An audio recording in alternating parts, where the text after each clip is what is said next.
오늘 우리에게 주시는 하나님의 말씀은 구약성경 시편 118편 1절과 2절 그리고 14절부터 24절입니다. 하나님의 말씀을 봉독하겠습니다. 이 말씀을 통해 하나님의 음성을 들으시기 바랍니다. 주님께 감사하여라. 그는 선하시며 그의 인자하심이 영원하다. 이스라엘아, 그의 인자하심이 영원하다 하여라. 14절입니다. 주님은 나의 능력, 나의 노래, 나를 구원하여 주시는 분이시다. 의인의 장막에서 환호하는 소리, 승리의 함성이 들린다. 주님의 오른손이 힘차시다. 주님의 오른손이 높이 들렸다. 주님의 오른손이 힘차시다. 내가 죽지 않고 살아서 주님께서 하신 일을 선포하겠다. 주님께서는 엄히 징계하셔도 나를 죽게 버려두지는 않으신다. 구원의 문들을 열어라. 내가 그 문들로 들어가서 주님께 감사를 드리겠다. 이것이 주님의 문이다. 의인들이 그리로 들어갈 것이다. 주님께서 나에게 응답하시고 나에게 구원을 베푸셨으니 내가 주님께 감사를 드립니다. 집 짓는 사람들이 내버린 돌이 집 모퉁이의 머릿돌이 되었다. 이것은 주님께서 하신 일이니 우리의 눈에는 기이한 일이 아니랴. 이날은 주님이 구별해 주신 날, 우리 모두 이날에 기뻐하고 즐거워하자. 아멘. 이것은 하나님의 말씀입니다. 오늘은 부활절입니다. 예수님이 십자가에서 돌아가시고 사흘 만에 부활하신 날입니다. 세상의 모든 기독교인들은 오늘을 축하하고 주님의 부활을 찬양합니다. 그런데 그게 다라면 뭔가 좀 허전합니다. 마치 가구를 조립하고 나서 나사를 조이지 않은 것 같은 그런 기분이에요. 가구를 이제 완제품 다 돼 있는 걸 사지 않고 조립식 가구를 사면 이제 집에서 조립을 해야 되잖아요. 근데 그러려면 나사를 단단히 조여야 돼요. 그렇지 않으면 한순간에 무너지고 맙니다. 부활절을 단순히 예수님이 부활하신 날이라고 생각하고 기념하고 찬양하는 것은 마치 나사를 조이지 않은 채 가구를 조립하는 것과 같습니다. 왜냐하면 누가 죽었다가 다시 살아났다고 해서 축하하고 기념하는 것은 물론 기쁘고 좋은 일이긴 하지만 나하고는 아무 상관없는 일이기 때문이에요. 솔직하게 말해서 누가 죽었다가 다시 살아난다고 하면 기쁘기보다 무섭지 않을까요? 어떤 나라에서 그런 일이 있었답니다. 어머니가 돌아가셔서 장례식을 하고 이제 매장을 하려고 그러는데 갑자기 관뚜껑이 열리면서 어머니가 벌떡 일어나더라는 거예요. 어머니가 돌아가신 줄 알았는데 살아계셨던 거죠. 근데 그 어머니가 다시 일어나는 모습을 보고 딸이 너무 놀라서 심장마비로 죽었답니다. 그래서 어머니의 관에 딸이 들어가서 장례식이 바뀌었다 그래요. 근데 그렇지 않겠어요? 예수님이 부활하신 지 2000년이 지났으니까 우리는 뭐 부활 얘기를 들어도 무섭거나 놀라지는 않겠지만 죽은 사람이 살아난다. 이걸 직접 본다. 얼마나 무섭겠어요? 시흥 쪽에 가면 남대문 교회 묘지가 있습니다. 근데 그 묘지에다가 부활동산이라고 크게 이제 입간판을 세워놨는데 그 앞에 지나가던 청년 둘이 그런 얘기 했답니다. 야, 부활동산이래. 저기 사람이 벌떡 일어나서 나오면 얼마나 무서울까. 그렇게 얘기하면서 지나가더랍니다. 예수님의 제자들도 예수님이 부활하신 후에 제자들을 찾아오셨을 때 제자들은 유령인 줄 알고 무서워했다는 얘기가 누가복음에 나옵니다. 그러면 우리가 왜 부활절을 기념하고 예수님의 부활을 축하하는 것일까요? 예수님의 부활을 우리와 연결해주는 나사 같은 것이 있기 때문입니다. 그 이야기, 예수님의 부활이 나와 무슨 상관이 있는지를 오늘 시편이 노래하고 있습니다. 오늘 말씀은 구약성경의 시편입니다. 하지만 오늘 말씀을 그냥 구약의 어떤 사건을 두고 쓴 시라고 생각하면 우리에게는 뭐 별 의미가 없습니다. 오늘 말씀은 하나님이 하신 일을 찬양하는 것이고 특별히 예수 그리스도의 부활과 관련해서 읽어야 되는 말씀이에요. 구약 성경을 유대교의 경전으로 읽으면 구약은 그냥 구약으로 끝나요. 우리하고는 아무 연관이 없는, 우리가 읽을 필요도 없는 그런 책이 되고 맙니다. 하지만 우리는 구약을 그렇게 읽지 않습니다. 구약은 신약을 준비하는 책입니다. 구약의 예언은 예수 그리스도를 가리킵니다. 구약의 예언은 예수 그리스도를 통해 성취되었습니다. 구약의 찬양은 예수 그리스도를 찬양하는 노래로 읽는 것이 신약 성경이고 기독교입니다. 구약 성경은 신약 성경과 연결해서 읽어야 의미를 가지게 된다는 말이에요. 오늘 시편도 예수 그리스도의 부활을 찬양하는 것으로 읽어야 그 의미가 분명해진다는 말이죠. 신약과 구약 모두 같은 하나님의 말씀이고 하나님의 섭리 안에서 서로 긴밀하게 연결되어 있다는 것을 우리 항상 염두에 두어야 합니다. 결론부터 말하면 오늘 시편은 예수 그리스도가 부활하신 것이 하나님께서 하신 일이라고 노래하고 있습니다. 예수 그리스도의 부활이 예수님 자신의 개인적인 사건, 그냥 한 사람한테 일어난 그런 사건이 아니라 하나님이 하신 일이고 하나님의 능력이라고 노래하는 거예요. 그러니까 하나님께서 예수 그리스도를 살리셨기 때문에 우리도 하나님의 능력 안에서 부활할 것이다라는 그런 믿음을 노래하는 것이란 말이에요. 그러니까 우리가 부활절을 기념하면서 예수 그리스도의 부활을 기뻐하고 찬양하는 것은 그냥 예수님이 살아나셨다 이것만으로 끝나는 게 아니고 그 사건이 우리에게도 일어날 하나님의 능력이라고 믿고 찬양하는 것이다는 말이죠. 먼저 시편은 하나님을 선하시며 인자하신 분이라고 노래합니다. 성경에 말하는 가장 선한 일이 뭐겠어요? 죽은 사람을 살리는 일이야말로 가장 선한 일이고 하나님이 하시는 가장 놀라운 일이지요. 하나님이 선한 일을 하시는 것은 하나님의 인자하심 때문이라고 노래하는데 이 말은 하나님이 죽은 사람을 살리시는 인자하신 분이다라고 하는 거예요. 이 찬양이 예수 그리스도의 부활을 노래하는 것이라고 보는 이유는 22절 때문입니다. 집 짓는 사람들이 내버린 돌이 집 모퉁이의 머릿돌이 되었다. 마태복음에서는 예수님이 이 말씀을 인용하시면서 자신이 바로 그 머릿돌이라고 말씀하십니다. 예수께서 그들에게 말씀하셨다. 너희는 성경에서 이런 말씀을 읽어본 일이 없느냐? 집 짓는 사람의 버린 돌이 집 모퉁이의 머릿돌이 되었다. 이것은 주님께서 하신 일이요 우리 눈에는 놀라운 일이다. 베드로도 같은 이야기를 합니다.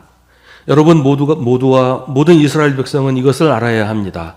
이 사람이 성한 몸으로 여러분 앞에 서게 된 것은 여러분이 십자가에 못 박아 죽였으나 하나님이 죽은 사람들 가운데서 살리신 나사렛 예수 그리스도의 이름을 힘입어서 된 것입니다. 이 예수는 너희들 집 짓는 사람들에게는 버림받은 돌이지만 집 모퉁이의 머릿돌이 되신 분입니다. 14절은 노래합니다. 주님은 나의 능력, 나의 노래, 나를 구원하여 주시는 분이시다. 하나님이 예수 그리스도를 부활하게 하신 것은 하나님의 능력으로 하신 일입니다. 예수님 자신의 능력이 아니라 하나님의 능력으로 예수님은 부활하셨습니다. 그래서 주님은 나의 능력이라고 노래합니다. 만약에 예수님이 자신의 능력으로 부활하셨다면 정말로 부활은 우리하고 아무 상관없는 일이 되어버리고 말아요. 우리한테는 그런 능력이 없으니까요. 누구도 죽었다가 스스로 자기 힘으로 다시 살아날 수는 없습니다. 죽음이라고 하는 게 더 이상 아무것도 할 수 없게 되는 상태니까요. 그런데 죽으신 예수님이 부활하신 것은 예수님이 무슨 능력이 있어서 된 것이 아니고 하나님이 하신 일이란 말이에요. 하나님의 능력으로 된 것입니다. 그렇기 때문에 하나님이 우리를 다시 살게 하시겠다고 결정하시면 우리도 부활하게 된다는 말이에요. 예수님을 다시 살리신 하나님이 바로 우리가 믿는 우리의 하나님이시기 때문에 하나님께서 우리를 살리시려고 하면 우리도 예수님처럼 다시 살게 된다는 것입니다. 오늘 시에서 주님은 나의 능력, 나의 노래, 나를 구원하여 주시는 분이시라고 노래하는 사람은 예수님의 부활을 노래하고 있습니다. 동시에 하나님이 그 능력으로 나도 예수님처럼 부활하게 하실 것이라고 노래하는 것입니다. 16절은 주님의 오른손이 높이 들렸다. 주님의 오른손이 힘차시다라고 노래합니다. 주님이 오른손을 드신 것은 죽은 사람을 살리시기 위해서인데 주님의 힘찬 오른손이 예수님 한 분만 살리시려고 높이 들리신 것이 아니고 예수님과 함께 예수님을 따르는 예수를 믿는 모든 사람을 살리시려고 힘차게 들리셨다는 것입니다. 그래서 시인은 노래합니다. 내가 죽지 않고 살아서 주님께서 하신 일을 선포하겠다. 이 노래를 하는 시인의 마음이 어땠을까요? 시인은 어떤 상황에서 이렇게 노래했을까요? 만사가 태평하고 아무 걱정 근심 없고 그냥 편하게 살면서 이런 노래를 했을까요? 내가 죽지 않고 살아서라는 표현은 지금 당장이라도 죽을 것 같은 고통과 공포 속에서 정말 이러다 내가 죽는구나, 이게 내가 죽어가고 있구나 하는 막다른 상황에서 부르는 노래예요. 누가 봐도 나는 죽게 되었지만, 다른 사람이 보기엔 나는 이미 죽은 목숨이지만 내가 죽지 않고 살아서 나를 살리신 하나님께서 하신 일을 선포하겠다고 하는 겁니다. 예수님이 세상에서 호의호식 하시면서 세상의 모든 즐거움 다 누리시다가 죽으셨는데 하나님이 예수님을 다시 살리신 게 아니잖아요. 죄 없으신 예수님이 세상에서 가장 잔인하고 참혹한 십자가라는 형틀에 달려서 극심한 고통을 받으면서 외롭게 돌아가셨는데 하나님께서 예수님을 죽음 속에 버려두지 않으시고 다시 살리셨단 말이죠. 시인도 마찬가지입니다. 죽음의 공포 속에서 두려워할 수밖에 없지만 하나님이 나를 다시 살리실 것을 믿고 내가 죽지 않고 살아서 주님께서 하신 일을 선포하겠다라고 다짐하는 것입니다. 18절은 계속해서 노래합니다. 주님께서는 엄히 징계하셔도 나를 죽게 버려두지는 않으신다. 21절은 주님께서 나에게 응답하시고 나에게 구원을 베푸셨으니 내가 주님께 감사를 드립니다. 이 시인의 노래가 시인 개인의 노래가 아닌 것도 마찬가지 이유입니다. 시인이 믿는 것은 자기의 개인적인 구원이 아니라 하나님의 능력입니다. 모든 사람을 구원하시고 모든 사람을 살리시는 하나님의 능력을 믿고 찬양하고 있습니다. 이 말은 예수님을 부활하게 하신 하나님, 시인을 구원하시는 하나님이 바로 우리의 하나님이시라는 말이에요. 그냥 예수님 한 분만 구원하시고 끝난 게 아니고 예수를 믿는 모든 사람을 구원하시고 다시 살게 하시는 것이 하나님의 능력이라는 말입니다. 23절처럼 이것은 주님께서 하신 일이니 우리 눈에는 기이한 일이 아니랴. 예수 그리스도의 하나님은 모든 사람의 하나님이십니다.